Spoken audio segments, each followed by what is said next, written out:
Hello, and welcome back to Food Entertainment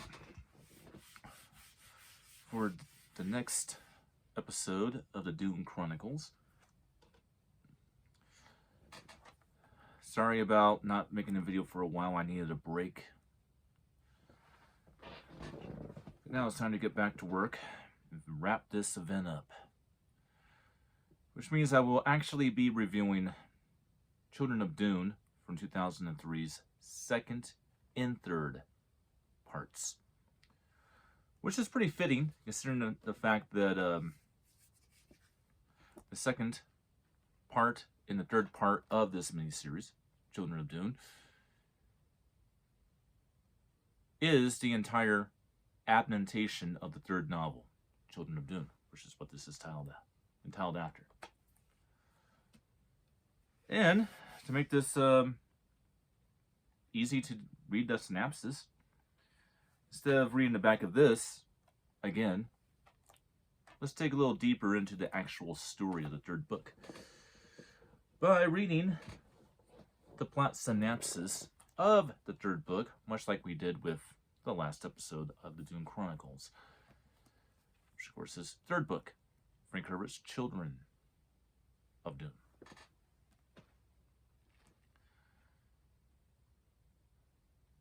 The children of Dune are twin siblings, Leto and Galima Atreides, whose father, the Emperor Paul Muad'Dib, disappeared in the desert wastelands of Arrakis 9 years ago. Like their father, the twins possess supernatural abilities, making them vulnerable to their manipulative aunt Alia, who rules the Empire in the name of House Atreides. Facing treason and rebellion on two fronts, Alia's rule is not absolute. The disbanded House Corina is plotting to regain the throne, while the fanatical Fremen are being provoked into open revolt by the enigmatical figure known only as the Preacher. Alia believes that by obtaining the secrets of the twins' prophetic visions, she can maintain control over her dynasty. But Leto, and I'm pushing her name, Gamlima, I believe is how you pronounce it, have their own plans for their visions and their destinies. Yeah, that's pretty good. Now, they did take liberties adapting that, which is from a almost as long, perhaps even longer book than the first book, which is Dune, of course, but not as long. But yeah, the oh, actually, that's when we were writing it, so some notes. Children of Dune, unlike Frank Herbert's Dune, is 605 pages long. Now, I believe it's like 200, maybe 300 or something on Dune Messiah. Let me go ahead and take a look here.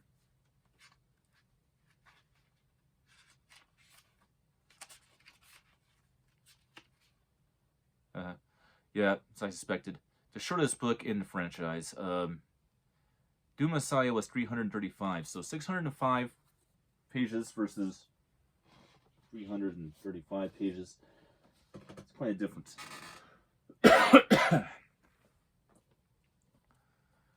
Now, what liberties did they take on changing things? Well, the main villain in a lot of ways is House Corina, obviously. But what they kind of did in Dune Messiah's adaptation is House Corina did kidnap a worm and bring it to the prison planet, Solanas Lycandis or something like that, I believe is what it's called. And basically, plots against plots against plots. When the plot to kill Muad'Dib with the phase dancing Talaxu, that obviously didn't work in Dune Messiah, also known as the first episode of Children of Dune, which they entitle Muad'Dib's Second Crusade. And of course, the death of Chani giving birth to Paul Atreides' children. Here's one liberty they took. In the book, they're like 12 years old, or sorry, 9. Yeah, they're 9-year-old children. Yeah, they're 9 years old twin children in the book. In the miniseries, they're grown up. As you can see, Leto and Ganima, whatever her name is, are right here.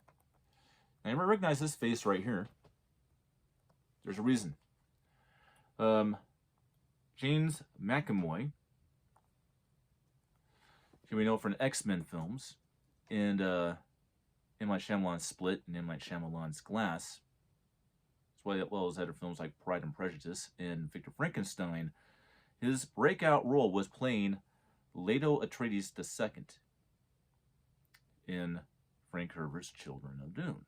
And he's actually the main character of this entire miniseries, if you think about it. It really is. Now, as for Paul Atreides, is he actually dead? No. And this right here kind of goes along with what is said on the back of this about this mysterious preacher.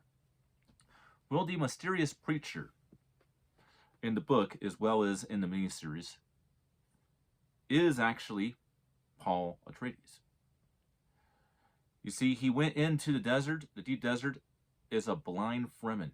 No longer a god, no longer emperor, but a blind Fremen walks into the desert to die. Well, he didn't die.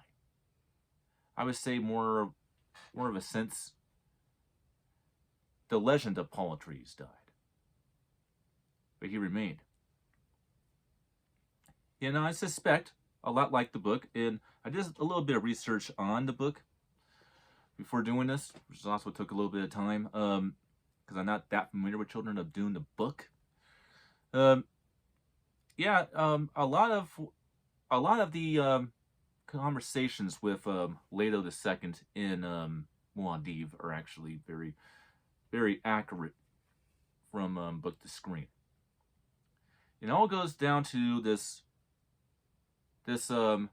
path that leads to Dune becoming this paradise that Liet and Paul Atreides foresaw. It's called the Golden Path.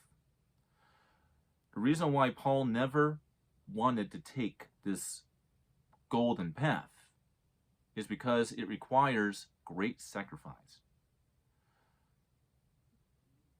But the individual he was destined to take this Golden Path is his son, Leto Atreides II. In order to change the ecology of Dune, in order to turn Dune into this magical, water, green paradise, as I like seeing these two new movies, is one must become a part of the planet. And then eventually that is what happens to Leto Atreides II. And we'll get into what could have, should have happened after this miniseries was made. But I'll get into that after I talk a little bit more about characters in the book as well as in this miniseries. In liberties that are changes, of course, from book to screen. Princess Euron is not a significant character in the book.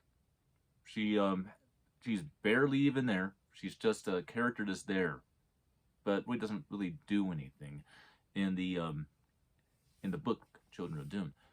In the miniseries, she's kind of like a co-protagonist role that actually helps the twins, as well as works side by side with the with the good Fremen, because there's a faction of Fremen that will remember how Dune was and are still faithful to Paul Atreides and Muad'Dib, while there's others that um, believe in this what's called Jakalu or something like that, which is like this terrorist faction of Fremen. The Jakarutu, which actually was kind of mentioned in Dune's Messiah's adaptation, which was the first episode. But mostly, actually, no, take it back. Yeah, that's right. The Jakarutu were introduced in the very first part of the second episode of Children of Dune. So they're sort of like a side villain of the third book, Jakarutu. And they literally are like terrorists. I mean, they'll go ahead and blow themselves up if it means they can take out royalty, and all sorts of political stuff like that. And they're literally completely against Paul's legacy and all, and they live for one purpose: to destroy the regent and destroy Paul's children. I mean, that's what their thing is. They believe in this radicalness that if they completely wipe out the heirs of the Atreides, as well as the regent, which is of course their Paul's younger sister, Alia, that somehow it's going to make things better. Obviously, it's not the case. Which brings to our main villain. Our main villain of Children of Dune, which is just the way it is in the book Children of Dune, the main villain is not who you suspect the main villain to be. The main villain of the book Children of Dune, just as it is in the second and third parts of this, which adapts this book, does it quite well.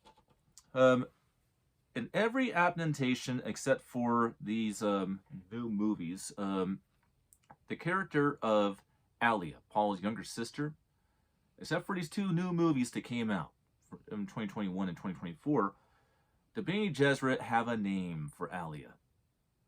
Abomination. That's what they call her. They call her the Abomination. There's a reason for that.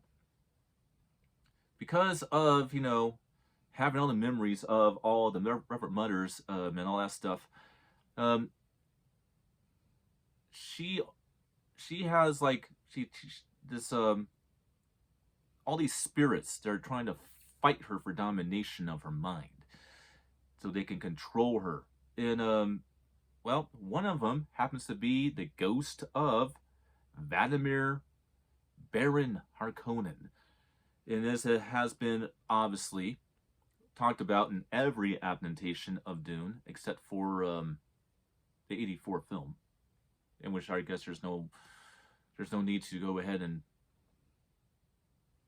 tell the audience that Lady Jessica, Paul's mom, is the daughter of Vladimir Baron Harkonnen, and that Paul Atreides is his grandson.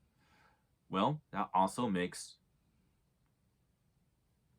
Alia his granddaughter, and this demonic ghost of Vladimir Harkonnen, the Baron, basically starts to manifest itself on Alia's abomination trials and wins, and manages to take over her and kind of possess her in a way. And so the main villain of Children of Dune is Paul's younger sister, Alia. Which is, again, I don't want to rant so much, and I'm really trying not to, and I'll say this again. It's like I said it before. I absolutely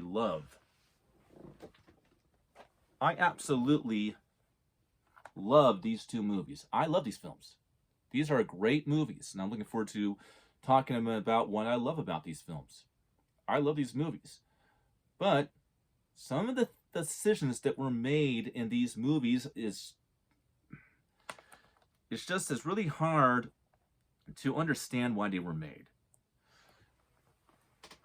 Because let's say this happens, and because of how successful those two movies are, we already know what's going to happen. They're not going to stop with Dune Messiah. Okay? They're not going to stop with the third film, which they have already said they're going to entitle Dune Messiah. They're not going to stop with that movie. Especially because of this. If see those two films are still quite faithful. The decisions that they made and the liberties they took with adapting the first book the way they did doesn't damage what's told in the first book, Frank Herbert's Dune. What it does is it damages how they're going to make Dune Messiah into a movie. And if they decide to go ahead and completely go off grid and not be faithful at all to the second book, Dune Messiah, then it's going to flop. And okay, it's just simply going to flop.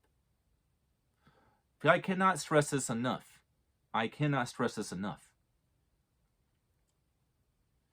Everybody who watches the two miniseries, who's a fan of the 1984 film, and a lot of people who went to watch these two new movies went to a Barnes & Noble and bought the books. And so I can guarantee you 75%, if not 80% of the people who went to see Dune Part 1 in 2021 and Dune Part 2 in 2024 have a grand knowledge, probably even bigger than my own, on the world of Dune, created by Frank Herbert.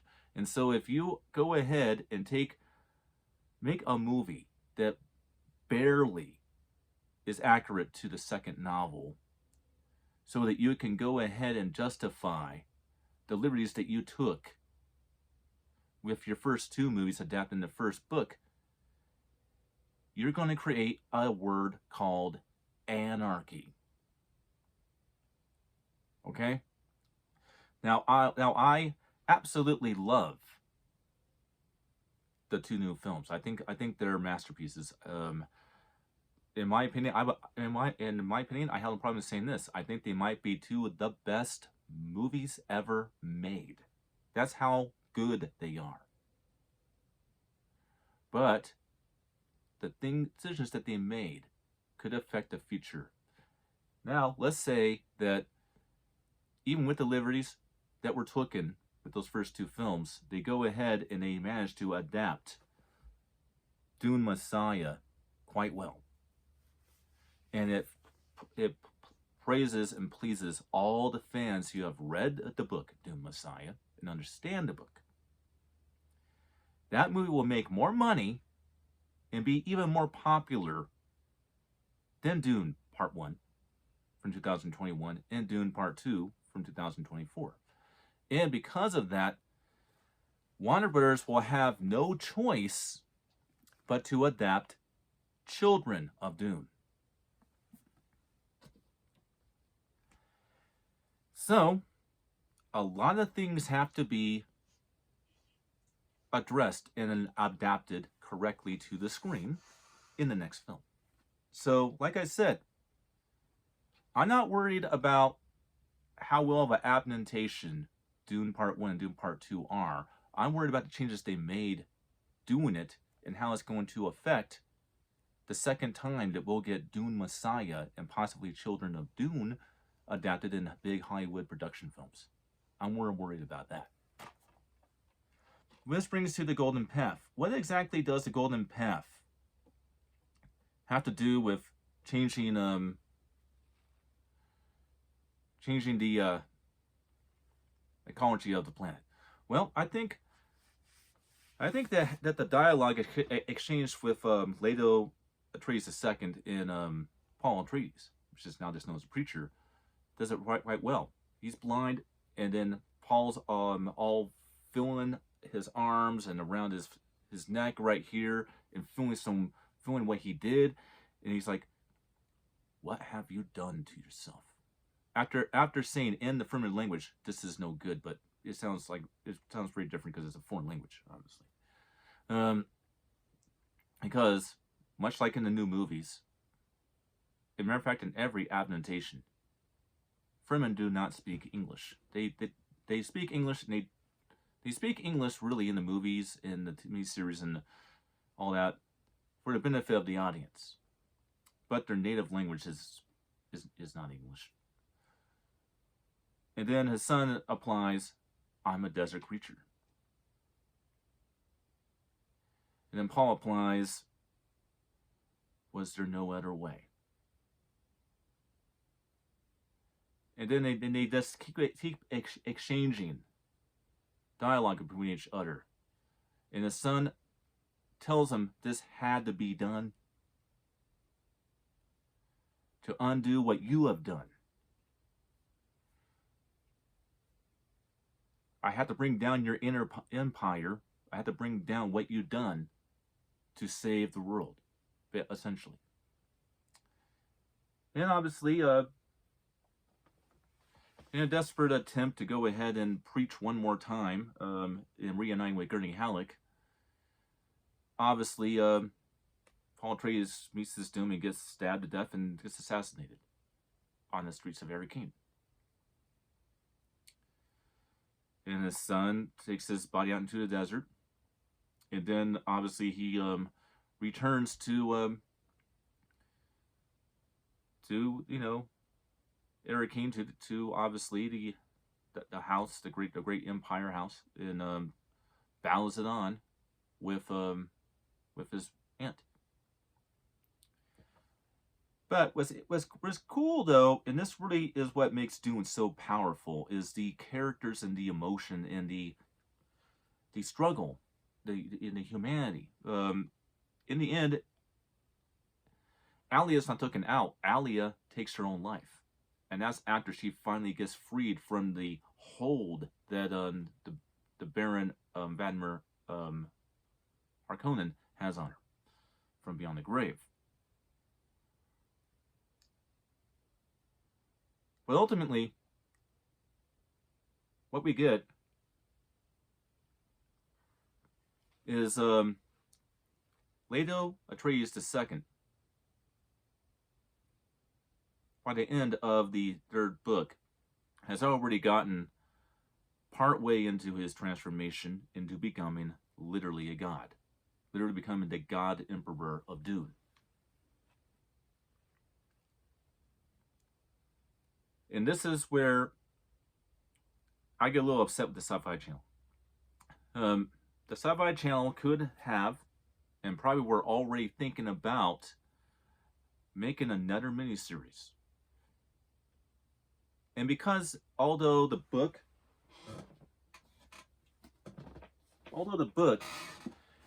as you can see, is pretty big,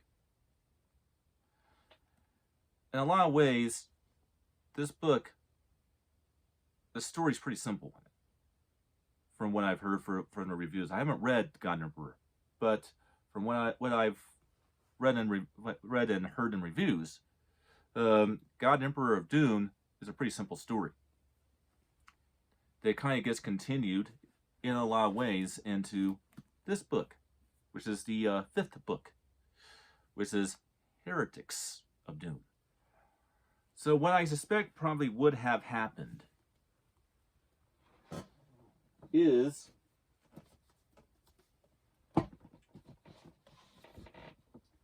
they would have made another miniseries probably called Heretics of Dune.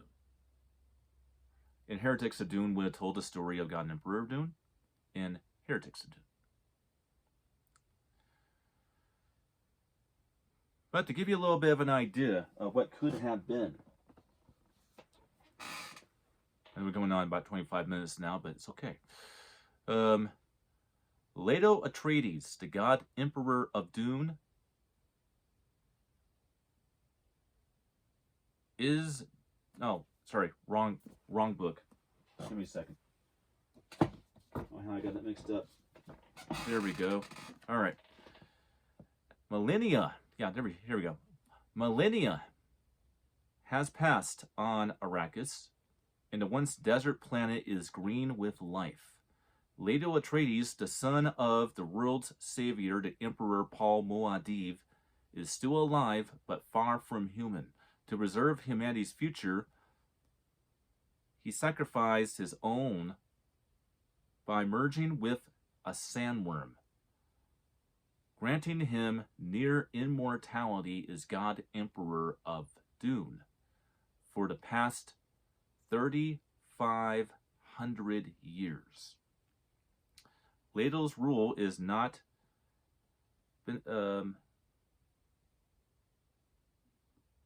benevolent. Yeah, it is not a benevolent one. His transformation has made not only his appearance, but his mortality inhuman. A rebellion led by Sonia, a member of the Atreides family, has risen to oppose the rule.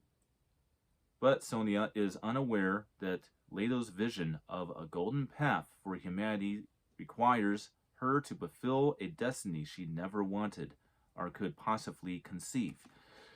Now, I don't know about you, but if they made this into a movie, I would have loved to have seen it. In Heretics of Dune, also.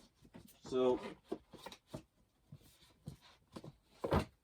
it's just sad. It's just really sad that we never got that. But we could, because if they adapt Dune Messiah really well, and then adapt Children of Dune really well, they could be making movies forever. When it comes to, well, not forever, but for quite a while. When it comes down to putting the Dune Chronicles on the silver screen in a really big way. Well, I think I've said all I need to say about the first 3 books in their entirety before we go ahead and do, basic reviews on the 2 new Dune films and talk about some of the changes that they made. So I hope you guys enjoyed this so far. I know I have. That's all there's to say about 2003's Children of Dune in a retrospective on changes from book to screen. The first, the second and third books in the Frank Herbert Dune Chronicles novel series. I hope you enjoyed, and I will see you guys next time for my 4K UHD review of 2021's Dune. Until then.